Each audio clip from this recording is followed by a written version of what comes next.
Hola, bienvenido, bienvenida a este espacio en el cual pretendo compartir con ustedes algunas sugerencias, indicaciones, recomendaciones sobre situaciones que yo como docente de pregrado durante ya 15 años y de posgrado durante ya 5 años he logrado construir, detectar y que considero son importantes, útiles, adecuados para lo que uno requiere como estudiante y como docente en formación. Hoy concretamente quisiera compartir con ustedes algunas indicaciones generales sobre la redacción académica.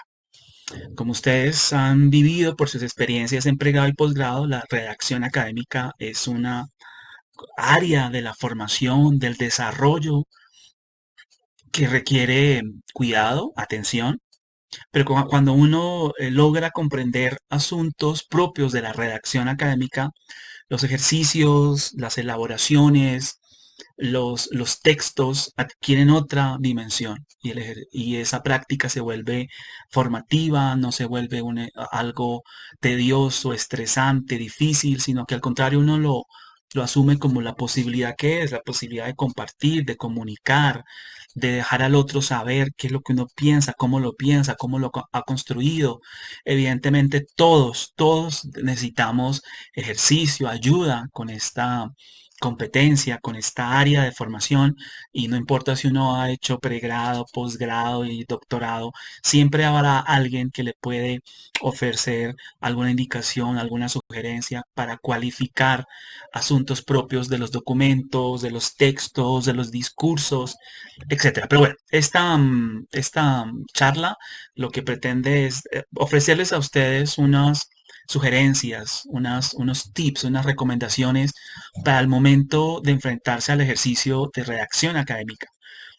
Esto es muy similar a cuando usted aprende a conducir en una escuela de conducción o cuando un familiar, un amigo le da una serie de indicaciones y usted sale a conducir por su propia cuenta y no las tiene en cuenta. Cómo girar en determinado lugar de la calle, de una avenida, en qué lugar de estar, si hay o no hay cierto tipo de tráfico, bueno, en los horarios, el manejo mismo del vehículo. Entonces son asuntos, creo yo, que al igual que conducir, pues la redacción académica es nuestro vehículo para poder navegar la vida académica. Entonces vamos a hablar de la primera que creo que es una de las más vitales, la claridad. Y la idea es que ¿por qué es tan importante la claridad al momento de elaborar textos? Porque el que me lee no debe intentar ni debe descifrar ni hacer ejercicios voy a tratar de elucidar qué fue lo que dijo este estudiante o este compañero acá. No, debe ser un texto claro que se comprenda sin esfuerzos, sin dificultades. Para eso es necesario que uno como autor explique, precise, cuente el contenido y el sentido de lo que escribe. Algunas sugerencias. Utilizar palabras concretas y oraciones cortas. Que el lenguaje que se esté empleando sea preciso y sea el lenguaje académico propio de la disciplina. Y también resulta útil ilustrar a través de ejemplos lo que yo estoy diciendo en un párrafo, en un texto. Muy importante utilizar la estructura, la organización que le permita al lector ir sabiendo cómo se va em, poniendo en conjunto los párrafos, las secciones. Entonces, asuntos como los títulos enunciativos o subtítulos, las oraciones de introducción y de conclusión, frases o expresiones de señalización como a continuación, ¿no? Cosas que le permitan al lector mismo ir navegando el texto que uno ha escrito. Uso de cuadros descriptivos o figuras explicativas. También es importante que el texto no quede solamente todo escrito, tras párrafo y páginas tras páginas, sino que de repente uno puede, bueno, pueda poner un cuadro que le permita entender a la persona que me va a leer qué voy a presentar. O al final, he presentado esto y este cuadro describe en versión resumida, sintética, lo que yo acabo de elaborar. O una figura que con la misma función de antes o después o en la mitad le ayude a la persona que lee tener claridad. También es importante tener o contar con el uso de marcadores textuales que indiquen el tipo de conexión, si es de adición, si es de contraste, para que la persona también vaya haciendo esa interpretación, esa comprensión del texto sin mayor dificultad. Generalmente yo a los estudiantes les recomiendo seguir este orden para favorecer la claridad y es presente una idea principal, defínala, descríbala, caracterícela y a continuación exponga, explique, desarrolle ideas de apoyo que le permiten a usted explicar y describir la idea principal y al que lo lee pues comprender mucho mejor de qué se está hablando y cómo se está hablando. Y al final, concluir o consolidar. Usted puede seguir este orden tanto en los párrafos como en las secciones de los documentos que usted elabora. Es decir, una primera oración que introduce o presenta el tema o un párrafo que introduce y presenta el tema.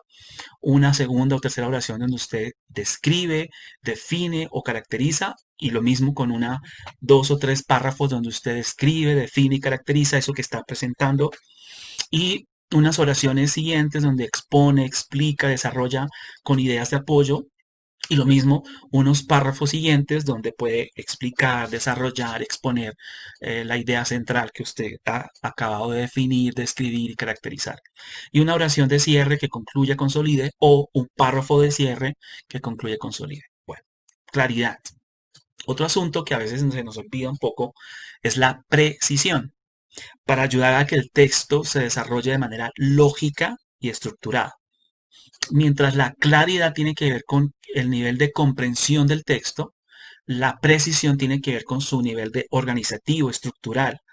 Pero acá también uno puede ayudar al lector inicialmente con el término, como ya lo dijimos antes, de palabras o términos que eviten la ambigüedad, pero que le permitan al que está leyendo saber en qué momento voy. Esto es la introducción, esto es la mitad del texto o el párrafo, esto estoy llegando al final, de manera que uno vaya avanzando y tenga claridad cómo es que el escritor organizó su texto y yo en qué parte voy como lector. Esto implica estructurar, ordenar los párrafos o las secciones, los capítulos con algunos criterios. Ya pueden ser criterios de orden cronológico, según los años, entonces en los 80s, en los 90s, en el siglo XXI, y eso le va dando un orden. O también puede ser a través, si estoy explicando alguna figura, algún concepto, alguna tabla, espaciales. También si estoy elaborando mis argumentos causales, relaciones de causa y efecto. También puedo comparar y contrastar, establecer primero las semejanzas y después las diferencias. También puedo hablar de la importancia de algo que puede ir de mayor a menor o de menor a mayor. Pero lo importante acá es que usted como escritor, como autor, establezca una estructura a la cual se ciña y ordene sus oraciones y sus párrafos alrededor de ella. Y eso le permite también al lector, pues de manera mucho más precisa, identificar cómo usted le dio sentido al texto. También es importante evitar las generalizaciones en lo posible, utilizando nombres completos de personas e instituciones, pero también creo que acá vale la pena evitar hacer unos enunciados como todos los estudiantes de inglés, todas las universidades, porque eso no tenemos cómo probarlo, y uno de profesor sabe que eso no es cierto, uno de lector sabe que esos son unos enunciados que no tienen mayor piso. De ser muy cuidadoso y ser preciso sobre quiénes estoy hablando y qué sobre esos quiénes estoy diciendo. Otro asunto que tiene que ver con la concisión, ser concisos, es decir, ser muy breves y exactos en lo que vamos a decir.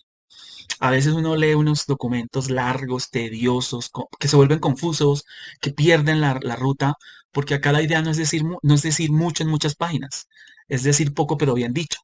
Acá aplica ese dicho de que es mejor poco que mucho, porque la calidad no es cuestión de extensión. Entonces acá, pues recurrir de nuevo, se nos vuelve a invitar a recurrir a palabras precisas, indispensables, es decir, si son palabras superfluas, no colocarlas, no repetir términos o palabras para evitar las muletillas, esos clichés lingüísticos, limitar los comodines, que son palabras genéricas que encajan en cualquier parte del discurso, mm, también preferir las palabras concretas a las abstractas, sobre todo en los conceptos y términos propios de la disciplina. preferir vocablos cortos, sencillos, al igual que frases cortas y sencillas, esquivar mucho el uso de los verbos ser y estar, que no plaguen el texto. Bueno, como se dan cuenta, son algunas recomendaciones y tips que vale la pena considerar al momento de escribir. Ahora, como estamos hablando de escritura académica, en la escritura académica uno no está opinando ni está narrando. Y eso es algo que a veces se nos olvida. Yo no estoy dando mis opiniones sueltas, ni estoy narrando, ni estoy reflexionando. Ese será otro tipo de texto. Será un texto reflexivo, de repente, si es escritura reflexiva, que también tiene sus características. También podría ser narraciones de incidentes críticos. También podría ser una reseña donde simplemente expongo mi punto de vista. Pero en el tipo de texto que estamos hablando, que generalmente son artículos, son generalmente capítulos, tesis, ponencias, hay que exponer, es decir, hay que explicar. Entonces, evitar a toda costa utilizar afirmaciones gratuitas, sin fundamentos y siempre en todos los párrafos hacer uso de citas, de cifras, de argumentos, de autores que sustenten, apoyen lo que yo, a la lectura de esos autores, de esas fuentes, utilizo para argumentar. Presentar siempre y contextualizar los hechos y los antecedentes, no hablar en vacío. Si estoy hablando de una institución, mencionarla. Si estoy hablando de un grupo concreto de estudiantes, nombrarlos, etcétera. Siempre importante que se analice y se argumente los enunciados y las afirmaciones. Es decir, que hay una tesis primero sobre eso que estoy afirmando o enunciando, que hay una elaboración de esa tesis y una conclusión. Eh, Evitar juicios de valor que a veces se colocan en verbos, como por ejemplo creer, pensar, suponer, considerar. Esos verbos tienen juicios de valor. Lo que yo creo, lo que yo pienso, supongo, considero, y hay otros verbos que son los que uno debería utilizar. Afirmar, por ejemplo, es uno de esos verbos. Y evitar adjetivaciones como es bueno, es malo, es positivo, es negativo, es necesario, importante, reducirlos. También evitar ese juego del yo y nosotros que recurre a unos giros, y más bien recurrir a giros lingüísticos impersonales que pasivan. Por ejemplo, se asegura que el uso de tecnología facilita. O nominalizaciones, como por ejemplo las frecuentes interacciones infantiles con la tecnología se constituyen en experiencias de aprendizaje efectivas. Bueno, acá simplemente hemos dado algunos tips. Esto no quiere decir que no nos sintamos libres y creativos, lo podemos hacer, pero respetando las normas básicas de claridad, precisión y concisión. Bueno, a continuación vendrán unos errores que deberíamos tratar de evitar. El primero tiene que ver con la perífrasis, es decir, utilizar muchas palabras para expresar una idea.